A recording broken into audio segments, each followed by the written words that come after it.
Під час війни у В'єтнамі на озброєння армії США почала надходити гаубиця М102 калібру 105 мм. Тоді це був основний американський гаубичний калібр. 102 була легкою та компактною, жбурляла снаряди за 11 кілометрів. Її міг перевозити середній гелікоптер, що дуже зручно в умовах війни в джунглях чи горах. Проте для відкритих просторів калібр та дальність стрільби були замалими.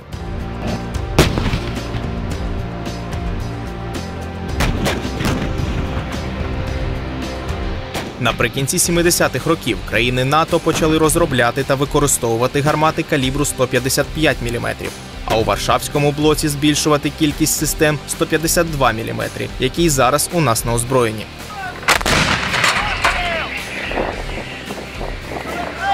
Вже кілька років точаться суперечки про перехід української артилерії на натівський калібр.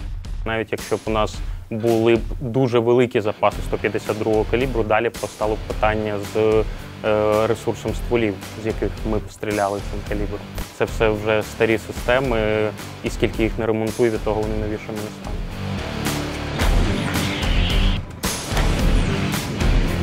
Навіть зі створенням САУ «Богдана» швидкий перехід на новий калібр був неможливий. Ситуація змінилася, коли наші союзники почали постачати арт-системи калібру 155 мм, як самохідні, так і буксировані.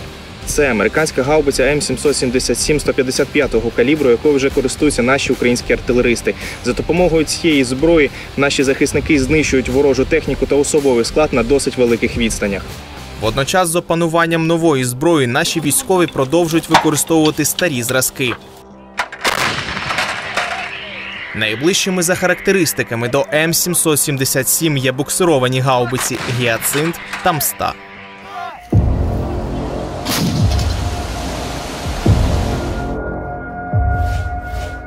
М777 важить 4 тонни 200, що майже на 3 тонни легше, ніж «Мста». Вага осколково-фугасних снарядів майже однакова. Заявлена максимальна швидкострільність у «Мсти» на 2 постріли вища. Дальність стрільби осколково-фугасним снарядом у М777 – 24 кілометри, «Мсти» – 24 700. Американські активно-реактивні снаряди летять на 40 кілометрів, старі радянські типу «Краснополь» – на 33 500, а натівський снаряд покращеної балістики 3 сімки вистрілює на 30 кілометрів без збільшення порохового заряду. При цьому М777 ще й на 3 метри коротша за «Мсту». А це при меншій вазі надає нашим артилеристам додаткову перевагу, дозволяє краще маневрувати.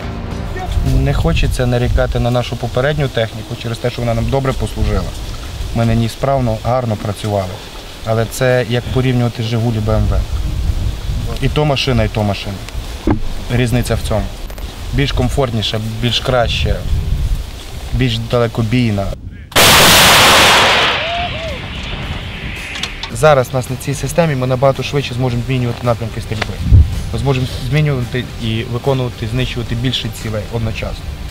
Артилеристи розповідають, що під час навчання в Сполучених Штатах вони ставили багато запитань щодо догляду за гаубицею. В армії США технічним станом опікується спеціально навчена людина. Наші хлопці, маючи досвід війни, знають, що розрахунку треба вміти робити все. Якщо брати наших партнерів, в них працює на даній гарматі, на даній системі у розрахунку 10 чоловік. Ми поки що справляємося непогано 8 чоловіками. Тобто трошки зменшили кількість людей, але так як ми маємо навики, поки що виходить.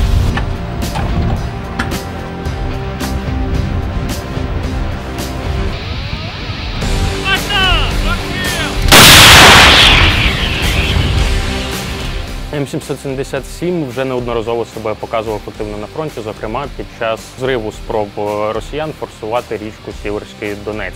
Наразі М777 найбільш розрекламована гаубиця західного зразка, яка вже нищить окупантів. У вільному доступі є вже відеороботи чеської САУ «Дана» калібру 152 мм та французької САУ «Цезар». Це вже більш сучасні та складніші системи, які опанували наші артилеристи. Але «Цезар» у 155-му калібрі. Калібр 155 мм однозначно ефективніший, ніж те, що є в нас, 152-й калібр. Тому що елементарно це західний виріб, він зроблений більш якісно. І це позначається буквально на все, в тому числі і на точність. Також головна, напевно, перевага 155-го калібру над 152-м для нас конкретно, нам є де взяти 155-й калібр. Ми можемо його отримувати в якості міжнародної допомоги і також теоретично в майбутньому закуповувати його. На часі надходження до України нових артилерійських систем калібру 155 мм. Зокрема, німецької Панцергаубіц 2000, словацької Зузани, польського Краба та інших. Маючи бойовий досвід, наші артилеристи швидко опановують іноземне озброєння. Отже, слідкуйте за нашими випусками.